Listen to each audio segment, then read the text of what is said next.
Hello बच्चा party. तो क्या हाल चाल समाचार सबके बढ़िया एकदम। तो आज देखो कैपेसिटर ख़त्म हो चुका है। अब हम लोग आ रहे हैं नए टॉपिक पे जिसका नेम है करंट इलेक्ट्रिसिटी। ठीक है ना। करंट इलेक्ट्रिसिटी में जितने भी टॉपिक होंगे, थ्योरी होगी, जिस पर बेस्ड क्वेश्चन आए हुए हैं पीवाईक्यू में, उसी को हम लोग कॉन्सेप्ट के फॉर्म में समझेंगे कि कैसे कैसे चीज़ें बदल रही हैं, कैसे कैसे क्वेश्चन होते हैं।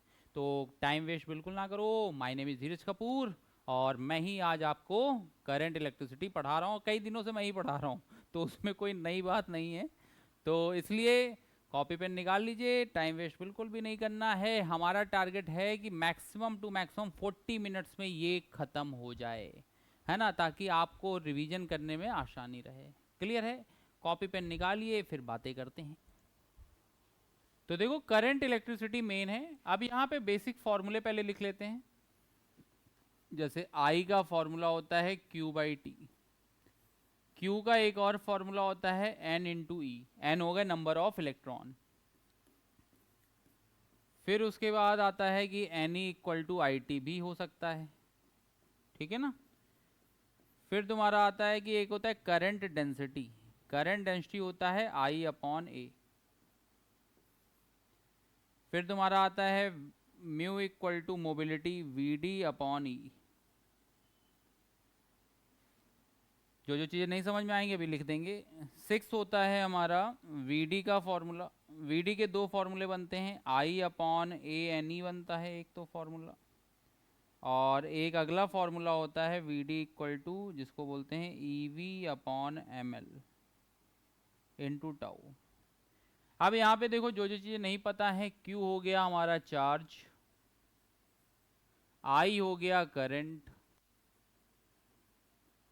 एन हो गया नंबर ऑफ इलेक्ट्रॉन, जे होता है करंट डेंसिटी। जे को हम लोग बोलते हैं करंट डेंसिटी बोलते हैं। फिर उसके बाद म्यू तुम्हारा होता है मोबिलिटी ऑफ इलेक्ट्रॉन।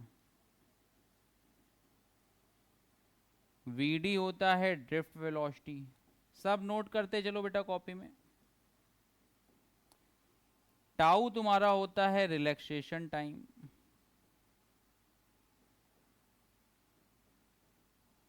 ये तुम्हारा हो गया टाउ। ठीक है। तो जे हो गया करंट डेंसिटी, म्यू हो गया मोबिलिटी, वीडी हो गया ड्रिफ्ट वेलोसिटी, टाउ हो गया रिलैक्सेशन टाइम।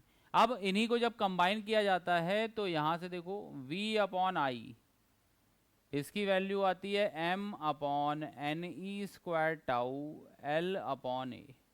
और v अपॉन आई को ही हम लोग क्या बोलते हैं, रजिस्टेंस बोलते हैं। तो रजिस्टेंस की वैल्यू हो जाएगी m upon N E square tau L by A. ये जो m upon N E square tau होता है ये तुम्हारा होता है किसके इक्वल, रो के इक्वल। ठीक है। तो r की वैल्यू हो जाएगी रो इंटू एल अपॉन ए। रो को बोलते हैं हम लोग रजिस्टिविटी। ठीक। फिर इसके बाद r की वैल्यू आ गई, रो की वैल्यू हो गई, इतना हो गया। अब इफेक्ट ऑफ टेम्परेचर भी देख लो यहाँ पे।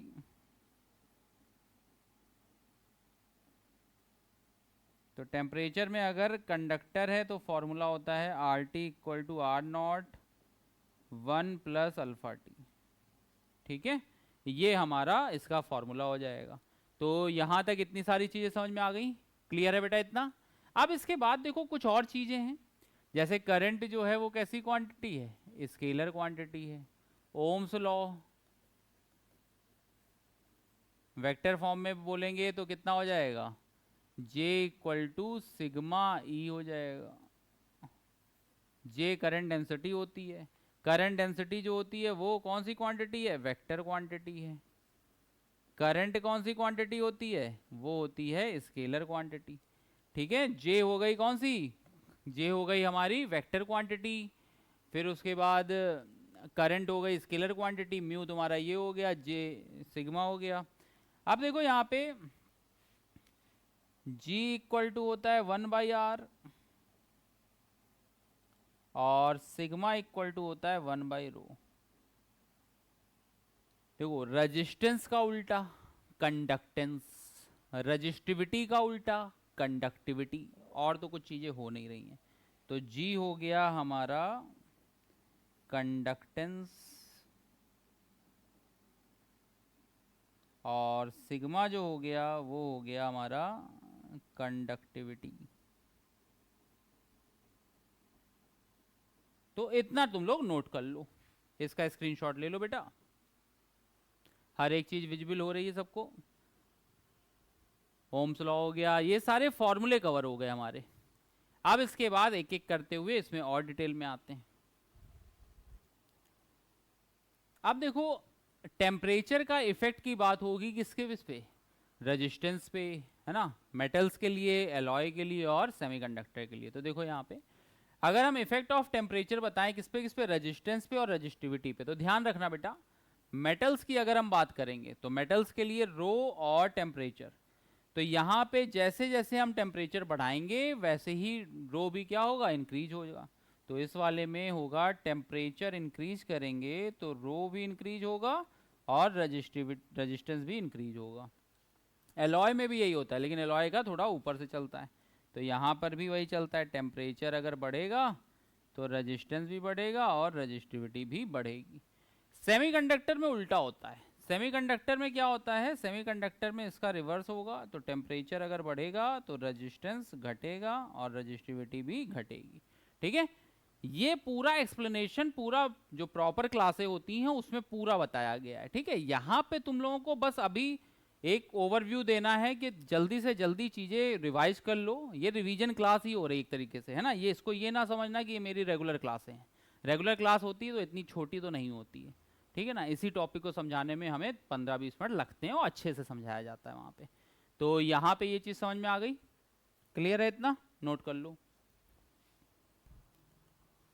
अब देखो यहाँ पे एक कॉन्सेप्ट बताया जा रहा है कि रेजिस्टेंस का लेंथ और एरिया से कैसे डिपेंडेंसी है। तो अगर मान लो एक ही दो डिफरेंट वायर होंगे, डिफरेंट वायर हैं, टू डिफरेंट वायर हैं, तो आर डायरेक्टली प्रोपोर्शनल होगा एल के, इनवर्सली प्रोपोर्शनल होता है एरिया के, और एरिया होता है पाई आर स्क्वायर, तो ये आर स्क्वायर हो जाएगा। और यहां से ही ये डायमीटर होता है, डी फॉर हो गया डायमीटर।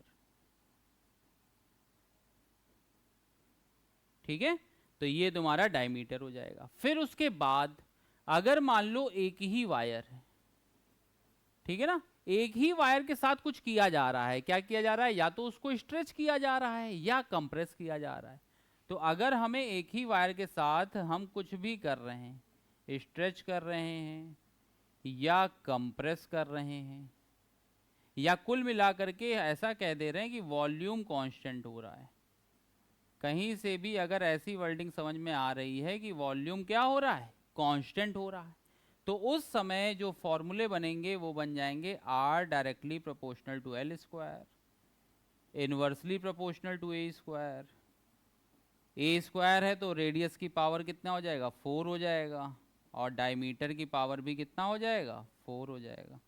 समझ में आया इतना, तो ये इतना नोट कर लो यहाँ से।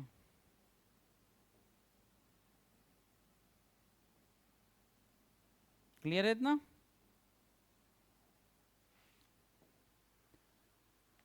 ठीक, इसका स्क्रीनशॉट ले लो बेटा सब लोग। और एक चीज और जान लो कि रेजिस्टेंस तो चेंज होता है, रो जो होता है वो केवल डिपेंड करता है, ओनली डिपेंड नेचर पे, मटेरियल के और टेम्परेचर पे, इन्हीं दोनों लो पे डिपेंड करता है। लेंथ और एरिया से कोई लेना देना नहीं है। रेजिस्टेंस का लेंथ से और एरिया से कोई मतलब नहीं है, नो लेना देना। ठीक है, लेंथ और एरिया तुम चेंज करते जाओ, दुनिया भर की चीजें कर लो, लेकिन रेजिस्टेंस जो होगा वो चेंज नहीं होगा। क्लियर है इतना। अब बात देखो आती है सेल की। तो सेल क्या होता है, सेल एक ऐसी डिवाइस है जो लगातार हमारी केमिकल एनर्जी को किसमें कन्वर्ट करती है, केमिकल एनर्जी को इलेक्ट्रिकल एनर्जी में कन्वर्ट करती है।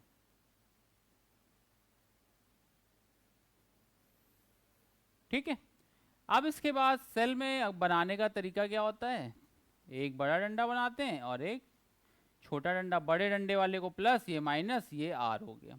ठीक है, अगर मान लो यहां से, अब अगर सेल में से ऐसा दिया जा रहा है कि करंट इसमें से निकल रही है, ठीक, और या ऐसा दे सकते हैं कि करंट इसमें जा रही है, ठीक, ये दोनों समझ में आए। तो यहां पे देखो,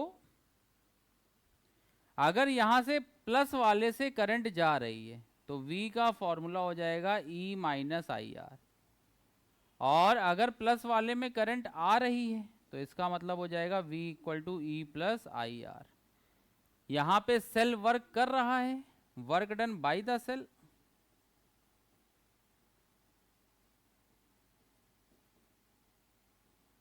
और यहां पे work done on the cell हो रहा है, सेल पर ही वर्क हो रहा है। समझ में आया इतना? Work done by the cell and work done on the cell, clear है इतना? तो ये चीज यहां पे हो गई, ये इसका E है और ये इंटरनल रेजिस्टेंस है। कैसे होता है कि भाई यहाँ पर एनोड और कैथोड बनाया जाता है, ये बेसिक चीजें हैं, ये बेसिक चीज है, एनोड कैथोड बना दिया गया। यहाँ पर अंदर वाला जो इलेक्ट्रोलाइट भरते हैं उसी की वजह से क्या होता है, इंटरनल रेजिस्टेंस होता है, उसकी वजह से हमारा आता है इंटरनल रेजिस्टेंस। ठीक है, इतनी चीजें समझ में आ गई? चलो बहुत बढ़िया। देखो यहाँ पे जैसे ये बना हुआ है, सेल बना हुआ है, और ये इंटरनल है, ये तुम्हारा एक्सटर्नल है, कैपिटल आर है, ये कि स्मॉल आर है ये। तो यहाँ पे तीन फॉर्मूले तैयार हो जाते हैं कि जो भी टोटल करंट आएगा वो हो जाएगा E upon R plus r. जो टर्मिनल पोटेंशियल होगा वो होता है E माइनस आई आर। अगर कहीं पर इंटरनल रेजिस्टेंस का फॉर्मूला ही पूछा जाए तो R का फॉर्मूला याद कर लेना, capital R E by V minus one.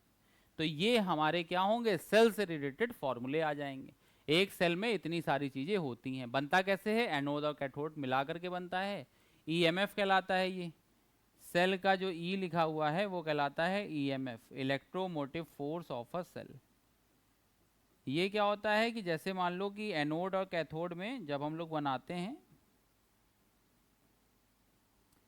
तो एनोड से कैथोड तक पूरा चार्ज को सर्किट के बाहर भी और सर्किट के अंदर भी लाने में जितना भी वर्क करना पड़ता है वो हमारा कहलाता है EMF। तो EMF की वैल्यू आ जाएगी W बाई क्यू नॉट। ठीक है ना? तो ये चीज यहां से आ जाएगी। इसका स्क्रीनशॉट ले लो बेटा आप लोग। तो अब देखो यहां पर कॉम्बिनेशन ऑफ सेल की बात हो रही, सेल समझ में आ चुका है, सेल में होता है EMF और इंटरनल होता है, इंटरनल हमेशा नेगेटिव के पास लगा रहता है, इतना पता था। अब combination of cell, combination of cell देखो क्या होगा, सीरीज कॉम्बिनेशन हो सकता है या क्या हो सकता है, पैरेलल कॉम्बिनेशन हो सकता है।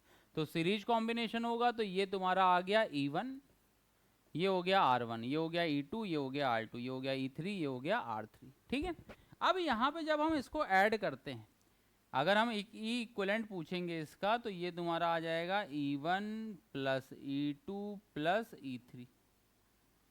यहां पे देखो क्यों आया ऐसा, क्योंकि यहां पे सेम पोलैरिटी ऐड हो रही थी, प्लस माइनस प्लस माइनस फिर प्लस माइनस, तो ये सही माना जाता है।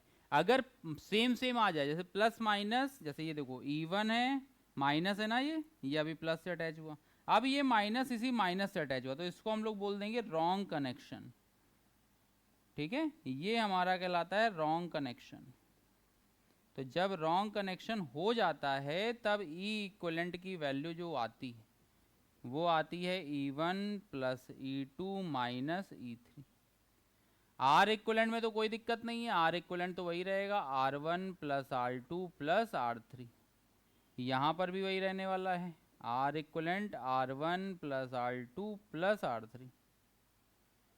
ठीक है ना? तो सीरीज में रॉन्ग कनेक्शन वाला याद रखना, रॉन्ग कनेक्शन का कॉन्सेप्ट था, वहां पे आते हैं क्वेश्चन इसके, तो ये तुम यहाँ पे याद रखना। क्लियर है इतना? यहाँ पे बात करें अगर इक्वल इक्वल होंगे, अलग अलग होंगे, तो ये तुम्हारा आ जाएगा E1 by R1 plus E2 by R2, अगर सेम पोलैरिटी ऐड हो रही है, E1 by R1 plus E2 by R2 upon 1 upon R1 plus 1 upon R2। और जब हम यहाँ से लेके चलेंगे तो ये तुम्हारा आ जाएगा E1/R1 माइनस E2/R2 अपॉन में 1/R1 प्लस R2। इसका मतलब क्या है कि इन्होंने हमेशा अगर ऐसा सिंबल है तब उसको प्लस ई माना गया है, और अगर कहीं पे ऐसा सिंबल दे दिया गया है तो उसको माना गया है माइनस ई। ठीक है, और बहुत ज़्यादा दिक्कत नहीं है, कॉन्सेप्ट यही है, इसी से क्वेश्चन बनने लग जाएंगे। क्लियर है इतना? चलो बहुत बढ़िया, इसका स्क्रीनशॉट ले लो बेटा सब लोग। अब बारी आती है किरचॉफ की। किरचॉफ ने दो लॉ दिए थे, पहला था किरचॉफ करंट लॉ, दूसरा था किरचॉफ वोल्टेज लॉ। तो जो केसीएल था, फर्स्ट लॉ था, ये हमारा किस पर बेस्ड था? ये था कंजर्वेशन ऑफ चार्ज। ठीक है, कंजर्वेशन ऑफ चार्ज पर बेस्ड था। जो केवीएल था ये हमारा किस पर बेस्ड था? ये था कंजर्वेशन ऑफ एनर्जी पर बेस्ड था। ठीक है, दो पर बेस्ड था, कंजर्वेशन ऑफ चार्ज और कंजर्वेशन ऑफ एनर्जी। अब कैसे होता था, जैसे मान लो कि ये तुम्हारा यहाँ पे जंक्शन रूल है, तो ये I1 करंट आ रही है, I2 आ रही है, मान लिया I इधर जा रही है, तो किसी भी जंक्शन पर, at any junction, at junction पर जितनी करंट, सिग्मा I टोटल जो होगा वो जीरो होगा, ऐसे समझ लो। अब सिग्मा I टोटल जीरो होगा तो जितनी करंट आ रही होगी उतनी ही करंट जा भी रही होगी, तो sigma I in equal to I out हो जाएगा, तो ये हो जाएगा I1 plus I2 equal to capital I। समझ में आया बेटा इतना? तो I की वैल्यू कितनी हो जाएगी? I1 प्लस I2 हो जाएगी। अब आती है बारी किसकी? किरचॉफ सेकेंड लॉ की। किरचॉफ सेकेंड लॉ जो बेस्ड होता है वो किस पर होता है? कंजर्वेशन ऑफ एनर्जी पर होता है। तो हमने एक सर्किट बना दिया है ना, बनाने में टाइम ना वेस्ट हो इसलिए हमने पहले से बना दिया तुम्हारे लिए। अब देखो यहाँ पर अगर हम इस लूप की बात करें तो ये जो करंट आ रही है ये ऐसे जा रही है, तो ये हो गया प्लस माइनस, करंट ऐसे फ्लो करती हुई चली जा रही है। अब यहाँ पे देखो तुम्हें ये पता है कि टोटल सिग्मा वी जो आने वाला है वो कितना आने वाला है? जीरो आने वाला है। Algebraic sum of all the voltage या पोटेंशियल जो होता है वो जीरो होता है। तो यहाँ से अगर हम बात करेंगे तो ये करंट अगर उसी डायरेक्शन में चल रही है तो प्लस ले लेते हैं, तो IR1 प्लस IR2, आगे जाके देखो तो ये प्लस IR3, तो IR1 plus IR2 plus IR3। अब अगर EMF की बात करें, EMF तुम्हारा माइनस से प्लस जा रहा है, अगर निगेटिव टू पॉजिटिव जाता है EMF तो वो लिया जाता है ओवरऑल निगेटिव। ठीक है, अगर वो निगेटिव जा रहा है तो ओवरऑल निगेटिव ले लिया, तो देखो -E1, और यहाँ पे भी तुम ध्यान दो तो ये जो हमने एरो बनाया था ये माइनस से प्लस ही जा रहा था ना, तो ये भी तुम्हारा क्या हो जाएगा? माइनस हो जाएगा। तो ये तुम्हारी इक्वेशन बन गई। तो इक्वेशन बनानी समझ में आई? फिर इस पे जितने क्वेश्चन करोगे उतनी प्रैक्टिस होती चली जाएगी। तो अब देखो क्या है, किरचॉफ रूल भी कर लिया हम लोगों ने, और इसके बाद डिफरेंट टाइप के जो प्रॉब्लम आ रही हैं उसको भी सॉल्व करना है। तो देखो अब उसके लिए कैसे करेंगे हम लोग। तो यहाँ पे हमने 3 केस बनाए हुए हैं। पहला है पोटेंशियल डिफरेंस डिस्ट्रीब्यूशन, है ना तो अगर पोटेंशियल डिफरेंस वहाँ पर निकालना होता है हमको, तब हम लोग कैसे करेंगे? तो जैसे मान लो यहाँ का रेजिस्टेंस हमने मान लिया क्या है, ये R1 ये R2 है, ये क्या है? Capital V। तुम्हें पता है कि ये कौन सा कॉम्बिनेशन है? ये है सीरीज कॉम्बिनेशन तो जब सीरीज कॉम्बिनेशन है तो यहाँ पर भी I होगा और यहाँ पर भी I होगा, क्योंकि सीरीज कॉम्बिनेशन में सेम क्या रहता है? सेम रहती है करंट। इतना ध्यान रखना, I की वैल्यू जो होती है वो क्या रहती है? सेम रहती है। तो जब I की वैल्यू सेम है तो V इक्वल टू, या यहाँ का V1 होगा, यहाँ का V2 होगा, तो V1 इक्वल टू आ जाएगा IR1। I की वैल्यू तुम निकाल लोगे V upon R1 plus R2 से। समझ में आया इतना? तो ये V1 की वैल्यू हो जाएगी, या हम कहते हैं V1 प्रोपोर्शनल टू आ जाएगा R1। जिसका रेजिस्टेंस ज़्यादा होगा उसका पोटेंशियल क्या होगा? ज़्यादा होगा। इस बात का ध्यान रखना सब लोग। समझ में आया इतना? फिर बात आती है क्या, जब करंट का डिस्ट्रीब्यूशन होता है। करंट का डिस्ट्रीब्यूशन होता है तो यहाँ पे देखो क्या सेम होने वाला है, जैसे मान लिया यहाँ का रेजिस्टेंस है R1, यहाँ का है R2, यहाँ पे करंट गई है I1, यहाँ पे करंट गई है I2 तो यहाँ पर वोल्टेज तो सेम हो जाएगा, यहाँ पे जो होगा वोल्टेज जो होगा वो क्या हो जाएगा, सेम हो जाएगा। समझ में आया ना? तो जब वोल्टेज सेम हो जाएगा तो I इक्वल टू क्या हो जाएगा, V बाई आर होगा ना। तो I inversely proportional to R होगा, जिसका रेजिस्टेंस ज़्यादा होगा वहाँ पर करंट क्या होगी, कम जाएगी। क्लियर है? तो ये दोनों पॉइंट समझ में आ गए। अब आते हैं हम लोग तीसरे वाले पे, जिसको पॉइंट पोटेंशियल मेथड बोला जाता है। देखो हमें ये पता है कि ये एक सर्किट बना हुआ है, हमें ये पता है ये I1 करंट है तो I1 करंट यहाँ भी जाएगी, ये I3 करंट है तो I3 करंट यहाँ भी जाएगी।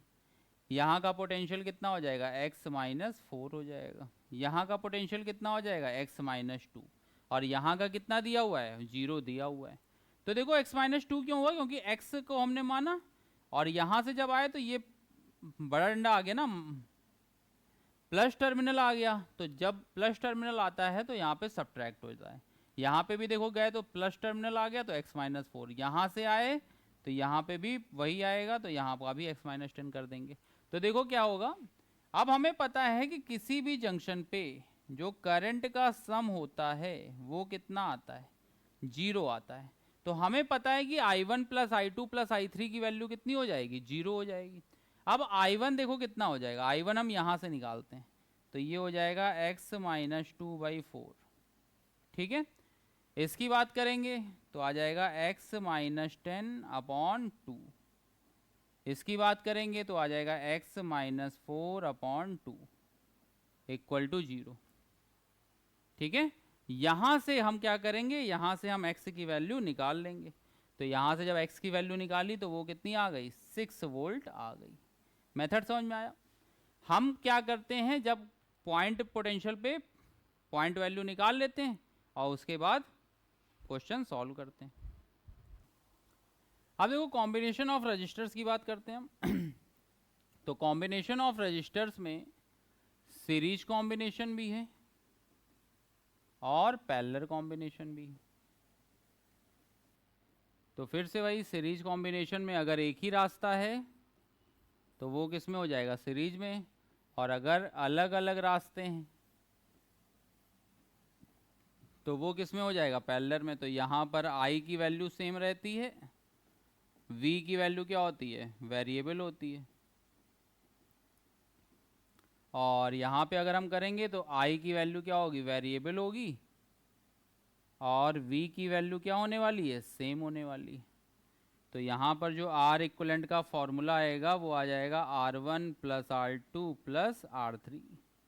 और यहाँ पर जो आएगा वो आ जाएगा 1/R equivalent 1/R1 plus 1/R2 plus 1/R3। अगर इक्वल होंगे तो R इक्वलेंट की वैल्यू आ जाएगी R/N।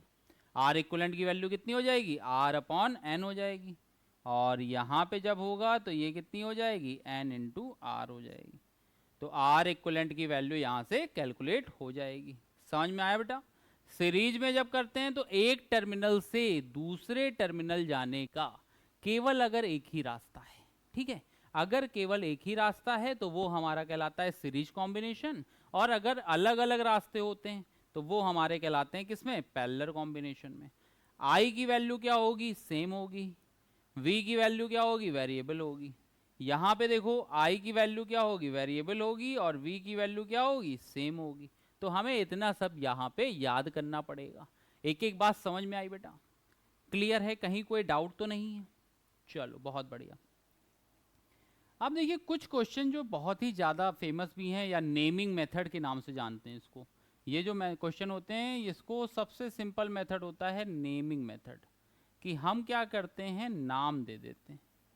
जैसे कि मान लो A पॉइंट है, यहाँ पर ये क्वेश्चन कर रहे हैं अगर हम, तो A पॉइंट है ये यहाँ पे, यहाँ से यहाँ तक आए तो बीच में कोई भी रजिस्टर नहीं है ना, तो इसका भी नाम क्या होगा, A होगा। अब देखो यहाँ से चले B से, तो इस वाले पॉइंट का नाम भी क्या हुआ, B। यहाँ का नाम भी क्या हुआ बी, यहाँ का नाम भी क्या हुआ। मतलब अगर एक पॉइंट से चल रहे हो और जहाँ तक पहुँचे हो बीच में अगर कोई भी रजिस्टर नहीं है तो उसका नाम वही होगा जो पुराने वाले का था, तो ये बी हो जाएगा। अब देखो ए और बी दो ही तो नाम आए हैं तुम्हारे सर्किट में, तो ए और बी के बीच जाने के कितने रास्ते हैं, ए और बी से जाने के 3 रास्ते हैं।